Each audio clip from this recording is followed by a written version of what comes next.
la profecía final de Israel. ¿Y a qué me refiero? A la profecía de las 70 semanas de Daniel. Abran sus Biblias, Daniel capítulo 9, 24 en adelante. Es muy importante, estando en Israel, que ustedes adquieran un mayor conocimiento, porque desde el Bereshit, apúntalo, Génesis es Bereshit, Bereshit con B grande en el hebreo, hasta el Apocalipsis. Ya el Apocalipsis pues ya está en griego, pero desde el Génesis hasta el Apocalipsis está Israel. Comienza Israel, ¿verdad?, cuando Dios llama a Abraham, y termina el Apocalipsis con 280 citas del Antiguo Testamento. Entonces es lógico que un cristiano que ha entrado a este libro maravilloso, porque Cristo fue judío, la primera iglesia fue judía, los apóstoles eran judíos, y nos han dejado un legado a nosotros, los gentiles, para que nosotros podamos aprender de ellos lo que nos dejaron escrito y que podamos entender no solamente su cultura, sus costumbres. Ahora que están aquí, les aseguro, en Israel vas a comenzar a leer la Biblia de una forma diferente. Ya vas a ver Capernaum, pues a Capernaum, ¿verdad?, nos viene el Caná, y comenzamos ya a ubicarnos un poco más dentro de la estructura histórica y geográfica y arqueológica de las Sagradas Escrituras. Entonces es maravilloso. Estos viajes a Israel son tan importantes, y finalmente pues aquí vamos a vivir eternamente, ¿verdad? Claro que después bajará la Nueva Jerusalén, pero aquí estaremos en el milenio reinando con Jesucristo y el rey David como gobernante de Israel. Así que será maravilloso el futuro que nos espera a todos los que seguimos a Jesús. Vamos a dar lectura a este pasaje, pero quiero comenzar desde el versículo 20. Daniel 9, versículo 20 al 27, porque vamos a cubrir este pasaje en dos conferencias, la de hoy en la noche y la terminaremos en Jerusalén. Dice así: aún estaba hablando y orando y confesando mi pecado, está hablando Daniel, y el pecado de mi pueblo Israel, y derramaba mi ruego delante de Jehová mi Dios por el monte santo de mi Dios. Aún estaba hablando en oración cuando el varón Gabriel, a quien había visto en la visión al principio volando con presteza, vino a mí como a la hora del sacrificio de la tarde, y me hizo entender y habló conmigo diciendo: Daniel, ahora he salido, o sea, bajó desde el cielo Gabriel, he salido para darte sabiduría y entendimiento. Al principio de tus ruegos fue dada la orden, y yo he venido para enseñártela, porque tú eres muy amado. Entiende pues la orden y entiende la visión. Me detengo aquí rápidamente. Daniel se encontraba en este tiempo en Babilonia, y Daniel fue movido después a Medo-Persia, estuvo casi 70 años, 67, 70 años en el exilio. El rey Nabucodonosor rodeó, sitió Jerusalén y se llevó más de 50,000 judíos a Babilonia, lo que es actualmente Irak. Entonces, si ustedes ven Babilonia en la Biblia, es Irak. Pertenece a la zona geográfica entre Siria, Irak o la Mesopotamia. Entonces, Daniel iba entre esos judíos que fueron llevados a Babilonia, él y 3 de sus amigos. Tendría como 16 o 17 años de edad. Y en el capítulo 1 de Daniel vemos que el rey Nabucodonosor se fija en ellos, parece que eran muy bien parecidos estos muchachos, se distinguían de muchas personas, y los agarró el rey Nabucodonosor y los apartó y dio órdenes a su jefe y les dijo: a estos muchachos entrénenlos. Quiero que los entrenen en la lengua, en las costumbres y en la comida de los babilonios. Sin embargo, Daniel, a esa edad tan temprana, tenía convicciones profundísimas acerca de la santidad y del temor de Dios.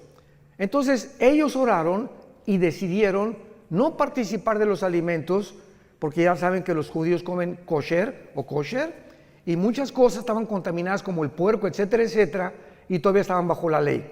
Entonces se negaron a comer esas cosas y le pidieron al guardia de la capitán del rey Nabucodonosor que les perdonara, que les diera la oportunidad de comer puras verduras y puras ensaladas, y que los probara dentro de 2 o 3 meses para que demostraran que iban a tener más salud que todos los demás. Bueno, pues Dios les dio gracia y así fue, y Daniel y sus amigos comieron una comida vegana en aquel tiempo y fueron realmente con mucha más salud que todos los demás que les rodeaban. Y así Daniel creció bajo el rey Nabucodonosor, bajo el rey Darío de los medos persas, porque después de los babilonios vinieron los persas, los griegos y los romanos, históricamente hablando. Y Daniel, en el capítulo 9, tiene 90 años de edad.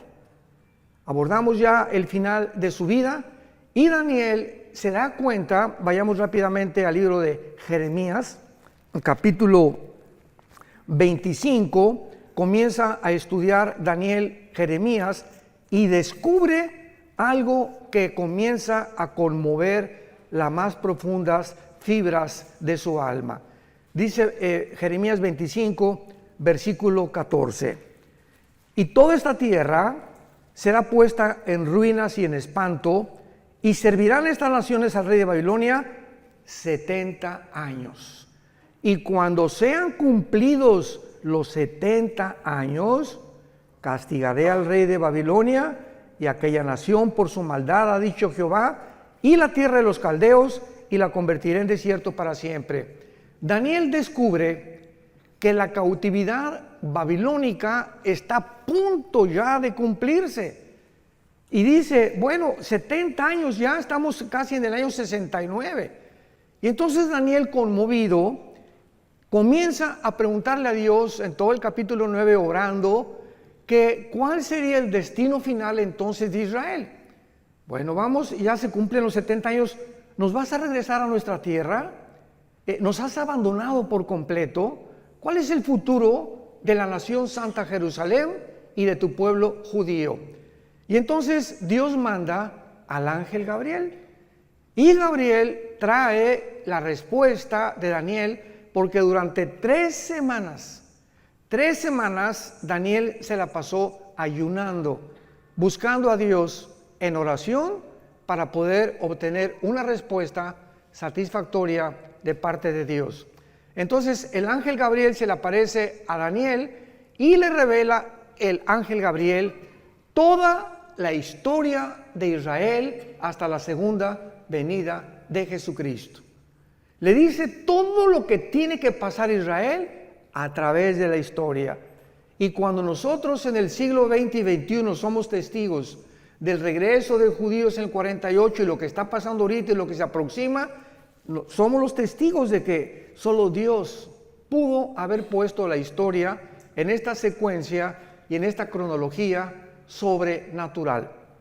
Entonces comienza lo que se llama la profecía 70 de Daniel, versículo 24. Regresamos a Daniel capítulo 9 y comienza la revelación del ángel y le dice lo siguiente: 70 semanas están determinadas sobre tu pueblo y sobre tu santa ciudad, y estas 70 semanas es Shivin Shabua en el hebreo, que significa 70 sietes.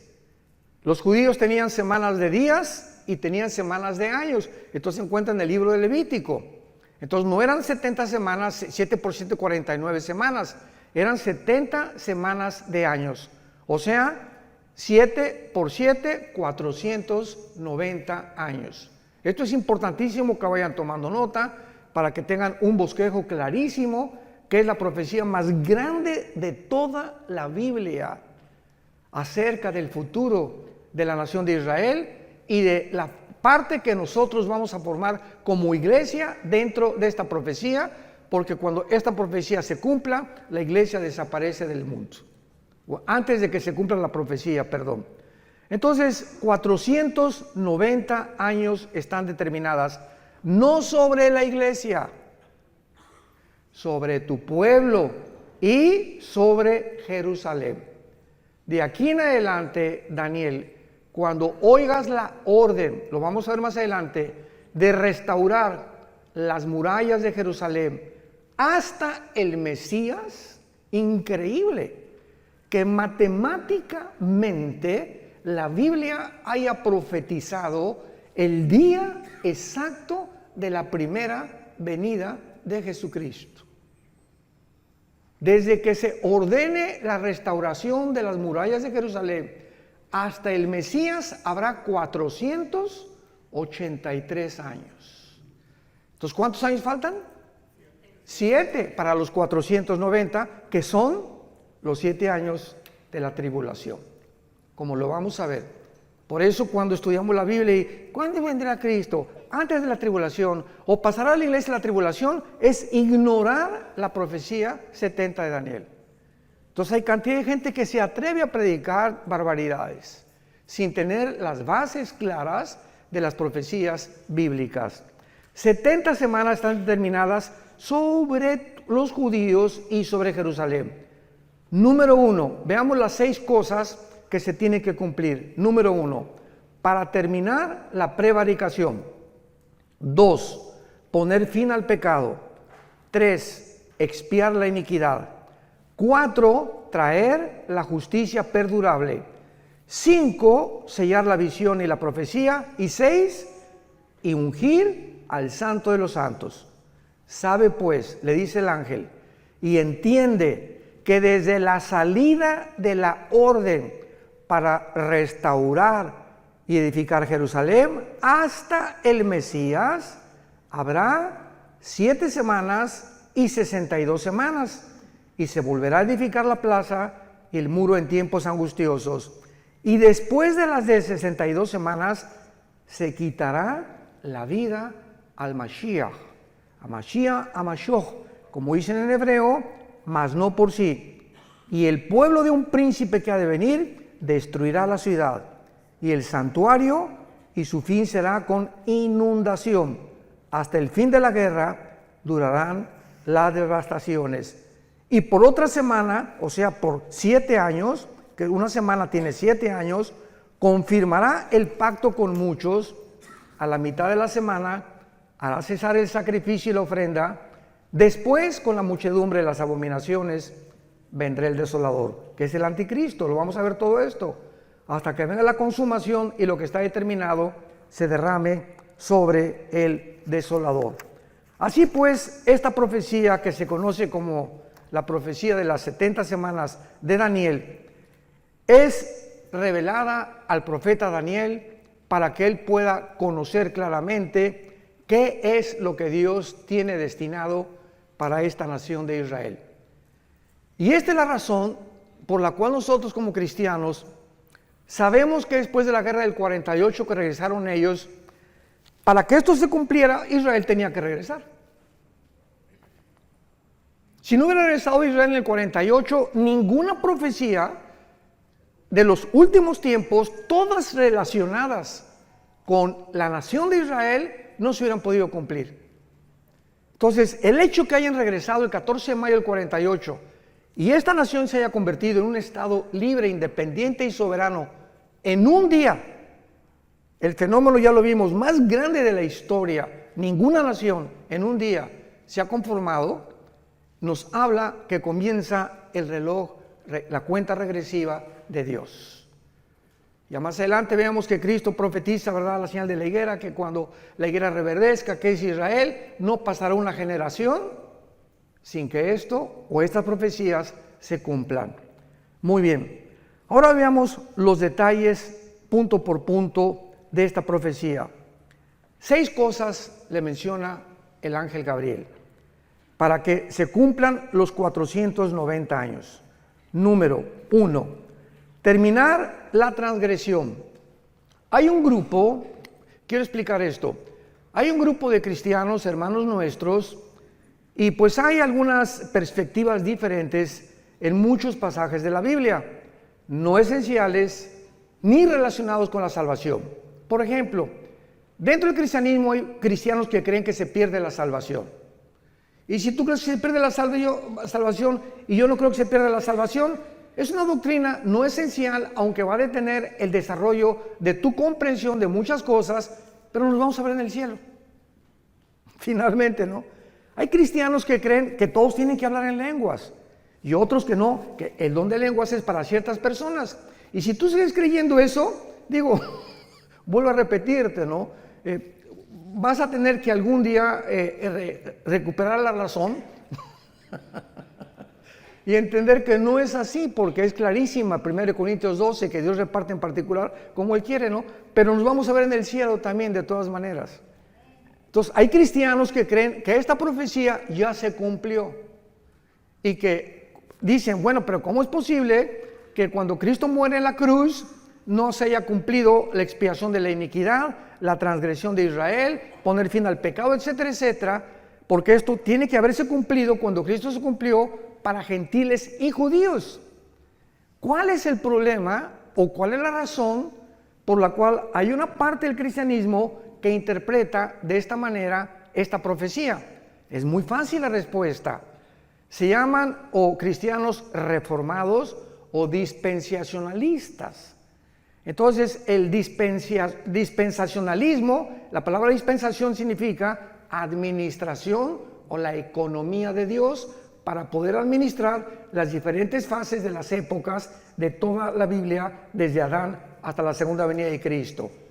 Entonces, estos hermanos enseñan claramente de que Israel ya pasó, que ya Dios no tiene nada que ver con Israel, que llegó a la iglesia y la iglesia tomó el lugar de Israel, y que la iglesia va a reinar y va a vencer el mal antes de que Cristo venga, y que va a haber una gran Argentina para Cristo, no sé cuándo han oído eso, México para Cristo, España para Cristo. La Biblia no habla de ningún avivamiento mundial antes que venga Cristo.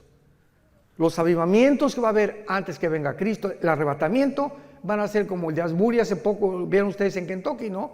Que una iglesia comenzaron los muchachos sin ninguna expectativa de nada, comenzaron a cantar la guitarra y comenzó un espíritu, cayeron al suelo los muchachos, llore y llore, no hubo manifestaciones de nada, ni locuras de nada, y las muchachas, y comenzaron a arrepentirse y a pedirle perdón a Dios por los pecados, y duró como casi un mes, y la gente del mundo estaba absorta, asombrada de que miles de muchachos estaban pidiéndole a Dios y consagrándose a Cristo sin ningún mensaje de exhortación de ningún pastor. Fue una obra completamente del Espíritu Santo. Ese es un avivamiento. Entonces, así como sucedió ahí, va a suceder en pequeñas iglesias en el mundo. Hay un remanente en todas las iglesias, hay un remanente de verdaderos cristianos santos y que siguen a Jesucristo. Así como en todas las iglesias del mundo entero, casi la mayoría de los que asisten no son cristianos, personas que nunca se han arrepentido de sus pecados, pero van a la iglesia y diezman y hacen esto y el otro, y vuelvo a repetir, de lunes a viernes viven como el anticristo. Jamás sin tener fruto, siguen con su amante, siguen con la fornicación, siguen con esto, siguen con por aquí, por allá, y se dicen cristianos. Pero esto está escrito, que la maldad tenía que crecer dentro de la iglesia, iba a leudar la vida de muchos cristianos, que iban a ser arrastrados por el mundo, y cuando venga Cristo se quedarán en el arrebatamiento, y ahí descubrirán que nunca realmente siguieron a Jesús. Muy bien, entonces cuando la Biblia dice que se va a terminar la transgresión, Dios no ha terminado con Israel. Siempre que he tenido discusiones en programas de televisión o en entrevistas, le digo a mis hermanos pastores que discuten o que alegan o que tenemos debates, Romanos 9, Romanos 10 y Romanos 11 son 3 capítulos suficientes en el Nuevo Testamento para testificar que Dios no ha acabado con Israel. Cristo rechazó a Israel y están en la banca. Y estamos en el partido, la iglesia, ahorita estamos ahí en el Estadio Azteca jugando. Pero va a tocar el silbatazo el árbitro y vamos a salir todos los que participamos en el juego, y la banca va a entrar al partido final, que es Israel en la tribulación. Entonces, Dios no ha terminado con Israel. No es cierto que la iglesia haya ocupado el lugar de Israel, porque Israel fue una nación o una entidad completamente diferente. Jehová el Padre era el esposo de Israel. Todo esto es simbólico. La iglesia es la novia de Cristo. Israel nunca fue la novia de Cristo. Israel nunca estuvo en el cuerpo de Cristo. Israel nunca fue enterrada y resucitada y sepultada porque el Mesías no había venido. Entonces nosotros somos completamente diferentes. Y esto lo explica claramente el capítulo 2 y 3 del libro de los Efesios. Que ahora la iglesia, ¿verdad? Que un misterio en el Antiguo Testamento de la iglesia no existía en el Antiguo Testamento de la iglesia. Ignorar estas verdades y estas doctrinas lleva a muchísimos hermanos a trazar la palabra de verdad chueca. Y con el tiempo, ¿verdad? Pues ya estudiamos un poco más y vamos comprendiendo la palabra de Dios. Entonces, por ejemplo, dice en Zacarías, veamos estas verdades acerca de la conversión final de Israel. Entonces, la muerte de Cristo quita las transgresiones de nosotros, pero Israel le rechazó como Mesías. Y de Cristo en nuestros días, todos los judíos que aceptan al Mesías forman parte de nosotros. Forman parte de la iglesia. Se les llama judíos mesiánicos. ¿Se acuerdan de la barca, el que comenzó a cantar? Era judío y no le dio vergüenza, gloria a Dios. Y enfrente de todos, yo soy judío mesiánico. Creo que Jesús es el Mesías. Y como él se calcula que hay actualmente 185,000 judíos de papá y de mamá, que creen que Jesucristo es el Mesías. Pero finalmente, o sea, es un remanente. Pero esos judíos que se llaman mesiánicos forman parte de la iglesia. Porque ahora en la iglesia no hay judío, ni griego, ni gentil, ni español. Ahora somos todos el mismo cuerpo de Cristo. Ya no hay acepción de personas. En el Antiguo Testamento solamente los judíos. En el Nuevo Testamento de todas las nacionalidades del mundo. Pero Dios no ha terminado con Israel. Y vemos en Zacarías 12 de qué forma la Biblia nos muestra claramente que en la segunda venida de Cristo se van a arrepentir. Dice así, Zacarías 12, 10 y 11. Y derramaré, está hablando de todo este pasaje, Zacarías 12, 13 y 14, habla de la segunda venida y del Armagedón y del tiempo del milenio. Derramaré sobre la casa de Israel, dice la Biblia, espíritu de gracia y de oración sobre la casa de David, sobre la casa de David y sobre los moradores de Catepec, dice. No, ¿verdad? Ni de Toluca. Sobre los moradores de Jerusalén, espíritu de gracia y oración, y mirarán a mí, a quien traspasaron, y librarán y llorarán como llora por hijo unigénito, afligiéndose por él como quien se aflige por el primogénito. Esto no ha sucedido por el amor de Dios. Y luego si lees Apocalipsis 1, 7 y 8, y mirarán al que traspasaron y llorarán, se vuelve a repetir el apóstol Juan, lo que dice 600 años el profeta Daniel, que cuando Cristo venga, ¿con qué él era el Mesías?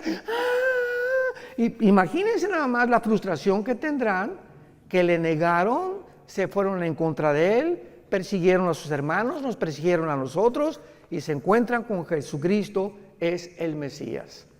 Porque ahorita los judíos ortodoxos, ustedes ven los de negro, que traen como caireles así, con sombrero, todos de negro vestidos, ¿verdad? Caminan así. No pelan a nadie, no se voltean a nadie, son los fariseos, los shavarim del siglo XXI. Así eran los fariseos en el siglo de Cristo. Orgullosos, y este y el otro, y por aquí y por allá, y no tenían empatía por nadie. Una mujer ahí llorando, no le hacían caso, te acercabas a ellos y te miraban así. No han cambiado absolutamente nada. Y ahora que vamos a Jerusalén, cuando vayamos al muro, vamos a ir al muro de los lamentos, van a verlos a todos ellos, ¿no? Una religiosidad, pero tremenda. Dicen los jóvenes, cañón. Entonces, ahorita Israel tiene dos espíritus. El espíritu de una religiosidad asfixiante y un libertinaje sexual como jamás había existido. Tel Aviv, capital de los gays del mundo entero.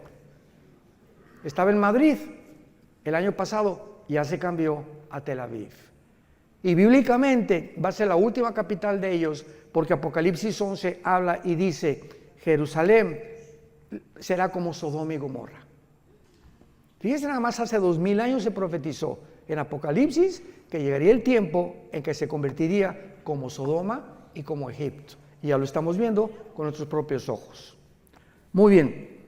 Y dice el capítulo 13 de también Zacarías, versículo 1, y en aquel tiempo, está hablando al mismo tiempo, cuando venga el Mesías, habrá un manantial abierto para la casa de David y para los habitantes de Jerusalén, para la purificación del pecado y de la inmundicia.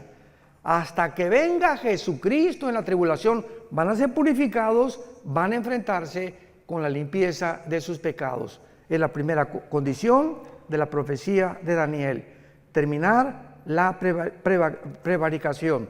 Y en el capítulo 14 de Zacarías, esto es precioso porque habla de la segunda venida de Cristo, Zacarías 14, versículo 4, y se afirmarán los pies, está hablando cuando venga Cristo, en aquel día sobre el monte de los olivos, cuando venga Cristo, ¿dónde va a poner sus pies? Donde fue crucificado. Ahí se va a volver a parar Jesús, que está enfrente de Jerusalén al oriente, y el monte de los olivos se partirá, escuchen esto, cuando venga Jesús y se pare ahí, se va a partir por el medio, hacia el oriente y hacia el occidente, haciendo un valle muy grande, y la mitad del monte se apartará al norte y la otra mitad hacia el sur. Cuando venga Cristo, vean esto, se hace una rajada en la tierra en forma de cruz.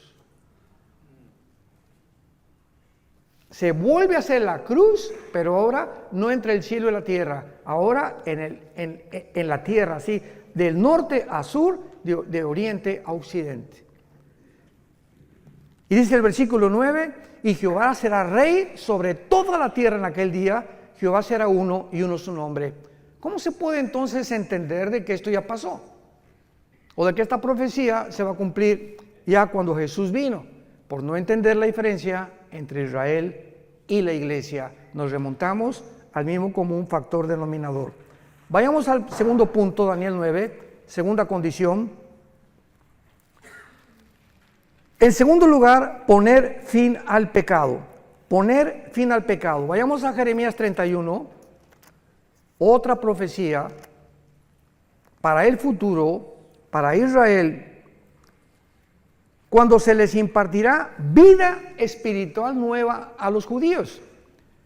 En el 48, santos de Dios, en el 48, 1948, el siglo pasado, Israel resucitó nacionalmente, no han resucitado espiritualmente. Entonces regresaron a su tierra en incredulidad y siguen en incredulidad.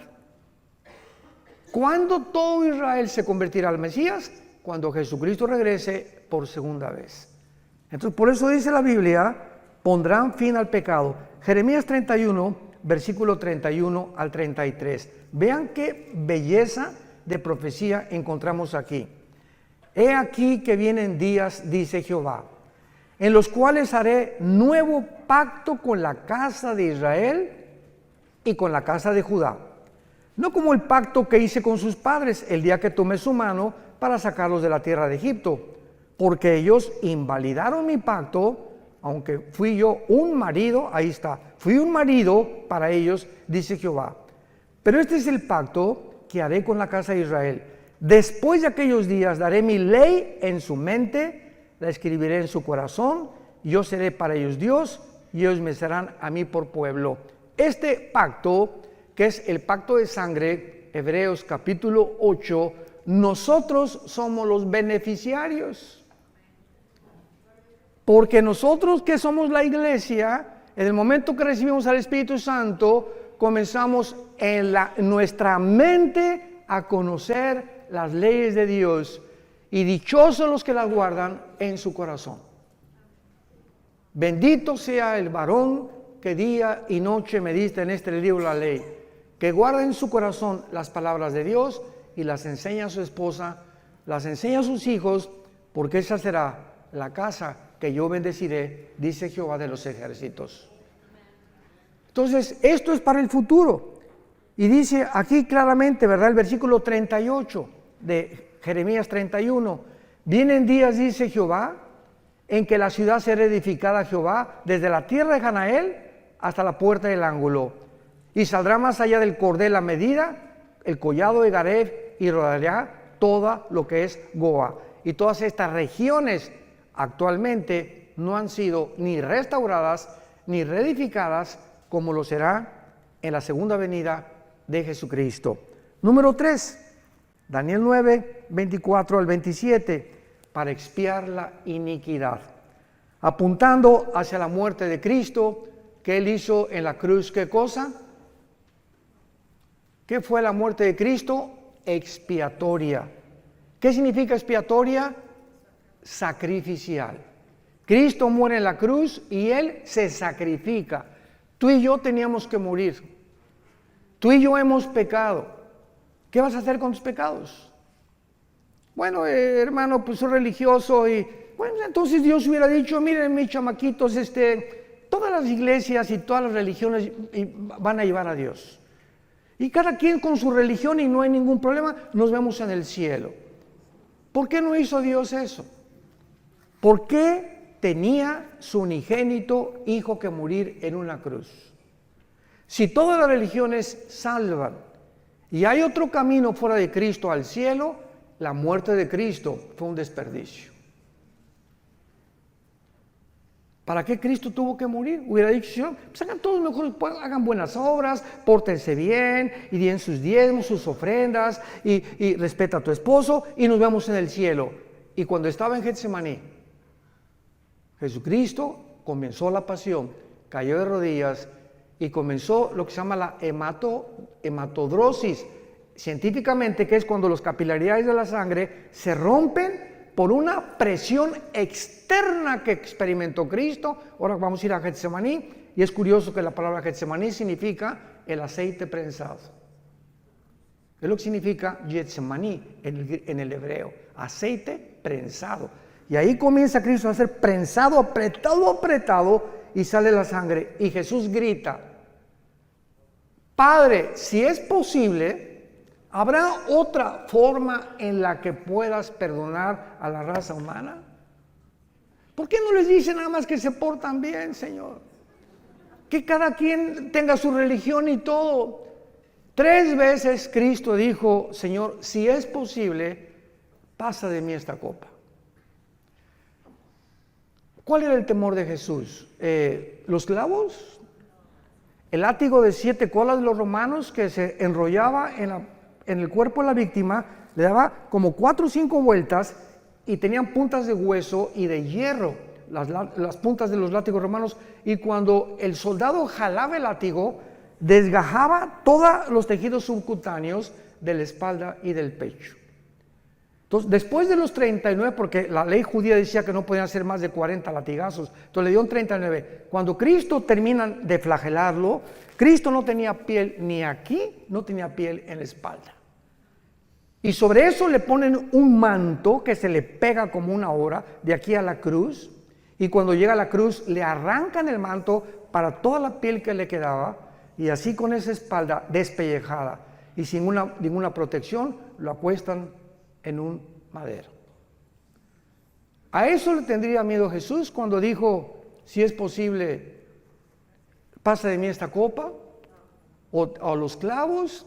¿Cuál era la razón por la cual Cristo sudó sangre y le dijo a su Padre, Padre, no hay otra manera en tu inmensa sabiduría en la que la raza humana pueda ser rescatada y liberada del pecado?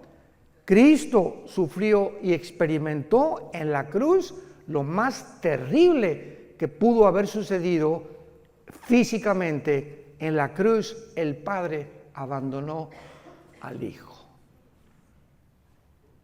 Elí, Elí, lama sabactani, gritó en arameo. Dios mío, ¿por qué me has desamparado? Algo sucedió misterioso en la cruz, que el Padre deja al Hijo solo. Nunca en toda la eternidad había sucedido esto, que el Padre se separara de su Hijo. Y el Hijo en ese momento, cuando nuestros pecados, tus pecados y mis pecados, fueron puestos en el cuerpo de Cristo, el Padre no podía estar en Él, no podía siquiera estar junto a Él. Y ahí lo dejó que llevara los pecados y que muriera en la cruz completamente abandonado. Sin embargo, ¿saben por qué lo hizo? Al Hijo no lo perdonó para perdonarnos a nosotros. Lo que Él pagó y lo que nosotros merecíamos, lo puso sobre su Hijo. Y a nosotros sí nos perdonó. Y estará con nosotros para siempre, porque de tal manera. ¿Ya entiendes ahora el versículo Juan 3:16? Porque de tal manera. No hay otras palabras del Espíritu Santo, de tal manera. No se puede pronunciar lo que sucedió. De tal manera nos amó Dios. Tan grande, no hay palabras para escribir, que Dios amó al mundo, que nos dio a su Hijo unigénito. Para que cualquiera de ustedes que crea en Él no se pierda, mas tenga la vida eterna. Y Dios muestra su amor para con nosotros en que siendo pecadores, o sea, ahí está el chanclas y el pitirijas, cuijas, borracho, un homosexual, una lesbiana, borracho, parrandero y jugador. Y vean ustedes, esta es la cruz. Y aquí está el pitirijas y el chanclas, ¿verdad? ¿Y cuál es el pensamiento de nosotros? Es que la adúltera, aquí está la mujer adúltera, el hombre adúltero, el hombre misógeno, llámale como quieras al ser humano. Y el ser humano piensa que antes de acercarse a Dios, tenemos que dejar de ser borrachos, tengo que dejar de ser adúltero, tengo que dejar de ser alcohol. Tenemos que dejar de pecar y entonces venimos a Dios y nos acepta. Y la Biblia dice, ven cómo estás. ¿Eres homosexual? ¿Eres borracho? ¿Eres un adúltero? ¿Tienes 3 amantes? ¿Has hecho 8 abortos? ¿El pitirijas cuántas muertes? Señor, he matado a 30 personas. Así como estás con toda la mugre y los pecados que tengas, ven a la cruz y cree lo que hice yo por ti. Y cuando yo entre a tu vida, te limpio de todo y todo tu pasado es borrado completamente. Y te daré el poder ahí mismo en la cruz para que comiences una vida nueva.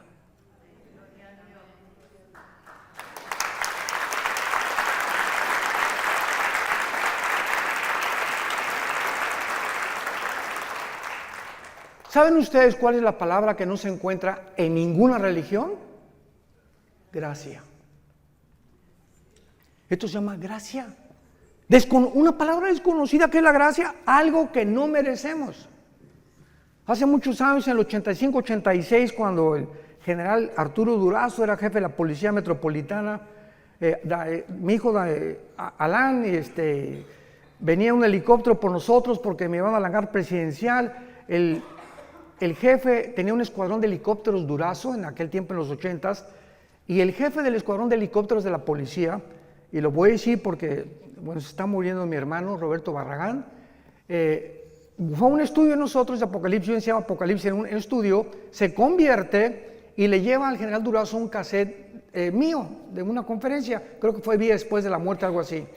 Y entonces el general Durazo le dice al teniente coronel Roberto Barragán, tráeme a ese, me decía, Alducino, tráeme a ese Alducino para que venga aquí, y juntó a Lino Ventura, al jefe del servicio secreto en aquel tiempo, al jefe de seguridad en el hangar presidencial. Oye, que quieren que les un mensaje a todos, y estaban todos sentados en desayuno en el hangar presidencial. Bueno, pues Alan se acordar de esto, ¿verdad? Prediqué ahí, a la salida dije, a ver dónde me escondo.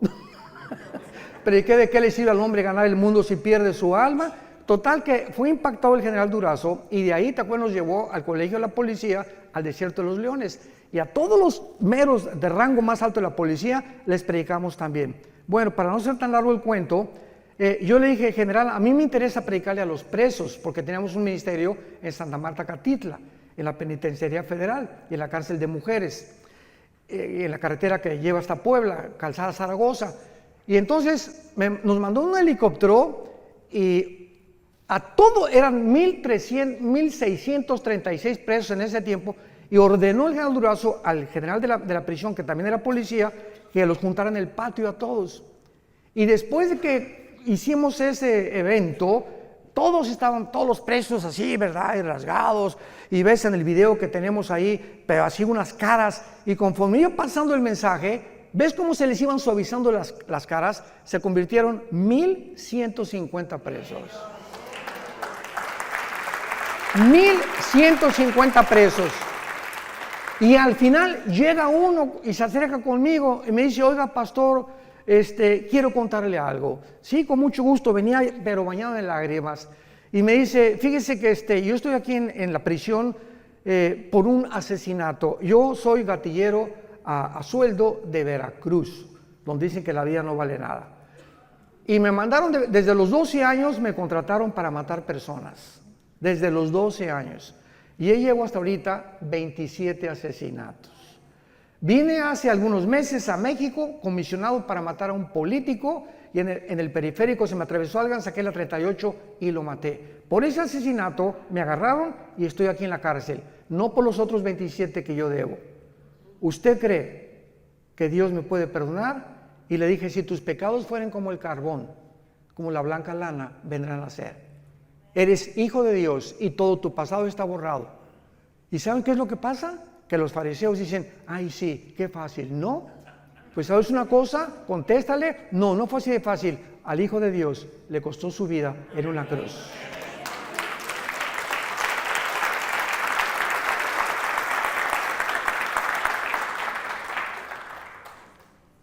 Cuando comprendemos ese amor tan grande, ¿cómo podemos atrevernos a seguir pecando? ¿Cómo podemos atrevernos a creer que nos puede ir bien cuando nos ha sacado Dios de la mugre del basurero donde estábamos todos, y creer que todavía el mundo nos tiene algo que ofrecer y no seguir las pisadas de Jesucristo? ¿Cómo podemos ser tan locos dentro del cristianismo de creer que el mundo tiene algo todavía mejor que Jesús? En tercer lugar, dice la Biblia, para expiar la iniquidad. En cuarto lugar, traer la justicia perdurable. Esto se refiere al reinado milenial cuando venga Jesucristo. Veamos qué hermoso pasaje en Isaías capítulo 11, cómo se describe la vida del milenio profetizada 700 años antes que el Mesías viniera a la cruz. Isaías 11, saldrá una vara del tronco de Isaí. ¿Quién era Isaí? El papá de Jesse, el papá de David. Saldrá, y siempre la Biblia habla como una rama, o como vástago nos habla, que crecemos como un árbol y damos fruto. Y un vástago retoñará de sus raíces y reposará sobre él. Está hablando de Jesús, el Espíritu de Jehová. 1, 2, Espíritu de sabiduría, inteligencia, consejo, poder, conocimiento y temor de Jehová. Son las 7 manifestaciones del Espíritu Santo. Y la única persona que ha tenido estas 7 manifestaciones ha sido Jesucristo. Por allá tú tienes una, el otro tiene 2, el otro tiene 3, etcétera, etcétera. Pero sobre él estaba toda la deidad de Dios. Jesucristo era 100% hombre y 100% divino. Así que en él reposaba todo completamente, no le hacía falta nada. ¿Cómo le iba a hacer falta algo si él mismo era Dios? Y luego dice en el versículo 6, morará el lobo con el cordero, el leopardo con el cabrito se acostará, el becerro y el león y la bestia doméstica andarán juntos, y un niño los pastoreará. La vaca y la osa pasarán, sus crías se echarán juntas, y el león, como el buey, comerá paja, y el niño de pecho jugará sobre la cueva del áspid, y el recién destetado extenderá su mano sobre la caverna de la víbora. No harán mal ni dañarán en todo mi santo monte, porque la tierra será llena del conocimiento de Jehová, como las aguas cubren el mar. ¿Cuándo será esto? Cuando regrese Jesucristo y reinemos con él 1000 años en este mundo. Verán las serpientes jugando con los niños recién nacidos, el león jugando con un corderito, una osa con una vaca no se la va a comer porque se perderá la ferocidad. Las espinas no tendrán, las rosas no tendrán espinas, los alimentos, los reptiles y las arañas no tendrán veneno. ¿Cuándo fue esta infección de la creación? Pongan atención. Aquí están Adán y Eva, rodeados de rosas sin espinas, leones que no muerden, tigres que no muerden, osas que no muerden, rodeados de una creación perfecta. El momento en que esta pareja o la primer representante de nosotros desobedecen a Dios, cuando fueron creados Adán y Eva, tenían un ADN, el ácido desoxirribonucleico, que está en cada una de las células al 100%. Tenían un conocimiento impresionante de Dios. Eran perfectos. Y en el momento que pecan ellos, se reduce nuestra ADN casi un 90%. Decía Alberto Einstein que él creía que aproximadamente el ser humano tiene una capacidad intelectual, o el IQ, como le llaman, el coeficiente intelectual, desarrollado hasta un 8 y muy difícil un 10%. Imagínense la cantidad de información que perdimos por el pecado. Pero lo interesante es lo siguiente: el momento que pecan, en ese momento la genética y la ecología de lo que los rodeaba, de la creación, se infecta también. El hombre tiene la capacidad con su maldad de infectar su medio ambiente. Y en ese momento la genética de las plantas cambian, la genética de los animales cambian, pues se vuelven feroces, comienzan veneno, etcétera, etcétera. Todo a nuestro alrededor comienza a echarse a perder por causa del pecado humano. Y esta es la razón por la que nos encontramos en el siglo XXI en un mundo que el planeta Tierra, COVID, ya tiene COVID, pero 5 veces le ha dado COVID al planeta Tierra. El planeta Tierra es así, no hay aire, no hay alimentos, los mares contaminados, los ríos contaminados, la comida contaminada, ahora comida transgénica, inventando Red Bull, Coca-Cola, Monster, etcétera, etcétera. Cochinada y media hemos acabado con toda la creación. Y los gobiernos, el clima, le están dando más importancia al clima sin darse cuenta que es la maldad de nosotros. La maldad del ser humano, que ha llegado a un extremo donde se autoriza la pedofilia, donde la naturaleza se vuelve en contra de nosotros. Más terremotos, huracanes más violentos, más sacudidas, más tsunamis, porque, ay, que Dios, qué tan malo, sin darnos cuenta que somos nosotros los causantes de todos estos desastres naturales que Dios permite que vengan, para que podamos arrepentirnos de nuestros pecados y darnos cuenta que mientras el mundo se pudre más y más, el mundo va a la par con el ser humano. Vean Isaías capítulo 24. Esto fue profetizado tal como lo estoy narrando en el capítulo 24 de Isaías hace 2000, señoras y señores, hace 2700 años el profeta Isaías vislumbra, ve, tiene una visión del mundo del siglo XXI. Escuchen, Isaías 24, del 3 al 6. La tierra, ¿hace cuánto fue escrito esto? 2700 años. La tierra será enteramente vaciada, completamente saqueada, porque Jehová ha pronunciado esta palabra. Se destruyó, cayó la tierra, enfermó, cayó el mundo, enfermaron los altos pueblos de la tierra, y la tierra se contaminó bajo sus moradores. ¿Por qué? Porque traspasaron las leyes, falsearon el derecho y quebrantaron el pacto sempiterno. Por esta causa, la maldición consumió la tierra. Sus moradores fueron asolados, por esta causa fueron consumidos los habitantes de la tierra y disminuyeron los hombres. Versículo 19, será quebrantado la tierra, desmenuzada enteramente, de gran manera la tierra será conmovida. Temblará la tierra como un ebrio, será removida como una choza y se agravará sobre ella su pecado y caerá, y nunca más se levantará. Acontecerá en aquel día que Jehová castigará al ejército de los cielos en lo alto y a los reyes de la tierra sobre la tierra. Y serán amontonados como se amontonan los encarcelados en mazmorra, y en prisión quedarán encerrados y serán castigados después de muchos días. La luna se avergonzará, el sol se confundirá cuando Jehová de los ejércitos reine en el monte de Sión y de Jerusalén, y delante de sus ancianos sea glorioso. 3 razones se mencionan por los cuales el mundo caería. Número 1, hemos falseado el derecho.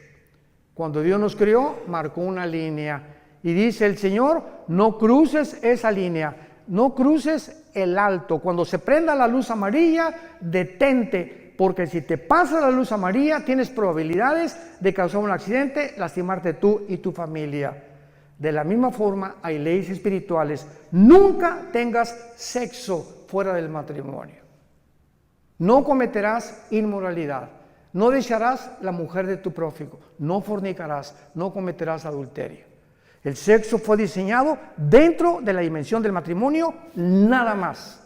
Nunca fuera del matrimonio.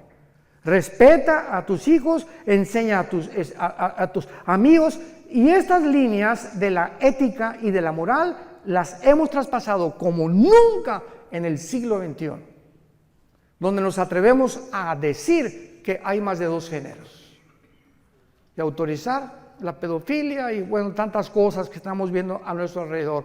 Hemos falseado el derecho. Número 2, dice la Biblia, quebrantaron el pacto sempiterno. ¿Cuál es el pacto sempiterno? El matrimonio.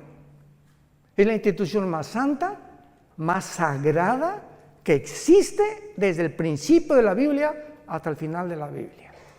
El matrimonio es la base, el bastión de toda sociedad. Matrimonios deshechos y perseguidos, la sociedad se tiene que desmoronar, como lo estamos viendo actualmente alrededor del mundo. Divorcios al por mayor. ¿Por qué? Por una ignorancia impresionante. El hombre no sabe cómo tratar a la mujer, y mujeres pues como Elizabeth Taylor, 9 maridos la chulis. La mujer más bonita del siglo XX, 9 maridos. ¿Por qué? Porque pues Pepe no me gustó, Jorge no me cumplió el carro que yo quería, y Calandrio tampoco me hizo esto, y el otro no me hace los huevos como lo hacía mi mamá, y busque en los hombres la felicidad. Ahí está la mujer samaritana, 5 maridos, ¿se acuerdan?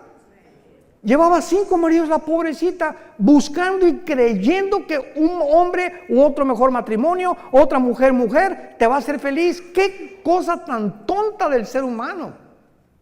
Se calculan los psicólogos que el segundo matrimonio es peor y el tercero es peor todavía cuando hay adulterio y cuando lo hiciste por adulterio. ¿Cómo te puede ir bien en la vida de esa manera? Y creyendo siempre, no, esta mujer no, hay otra mejor, y esta está más guapo, y esta está más bonita, y esta está 20 años más chica que yo, y me voy con las chamaquitas, etcétera, etcétera. Esa es la mente sin freno, las pasiones desenfrenadas del ser humano que lo llevan a estrellarse contra la pared, y hombres que pierden su esposa, pierden sus hijos, su trabajo, la vergüenza, simplemente por media hora de placer. Y por muchachas que creen con la cara del lobo y cocodrilo que tienes, que porque estás, ¿verdad? Como dicen en mi tierra, viejos rabo verdes. Y finalmente se encuentran con el juicio final de Dios, por haber violado el pacto sempiterno de Dios. No sé, se nos acabó el tiempo, vamos a continuar con esto en Jerusalén. Pero es importante que nosotros podamos ver esta profecía aunada a lo que estamos viendo, para que entendamos que Dios no ha acabado con esta nación. Y ahora nos trae a nosotros, no se imaginan la cantidad de viajes que hay aquí a Israel desde hace muchos años, ¿verdad? Como a todos los guías y a todos los judíos que me he encontrado en estos días por acá, mi esposo y yo teníamos 10 años que no veníamos a Israel. En 2013 fue la última vez que venimos. Alan viene más seguido, pero nosotros teníamos 10 años que no veníamos. Siempre les digo a todos los judíos, ¿sabes una cosa? que es increíble cómo Dios los ama. Hoy Alan me presentó al gerente del restaurante, estamos platicando y me dice, ¿tú qué haces? Le digo, voy a enseñar hoy en la noche el libro de Daniel, las profecías de Daniel, y voy a enseñar que Israel, que Dios no ha acabado con ustedes, y se quedó así, porque él también se llamaba Gabriel.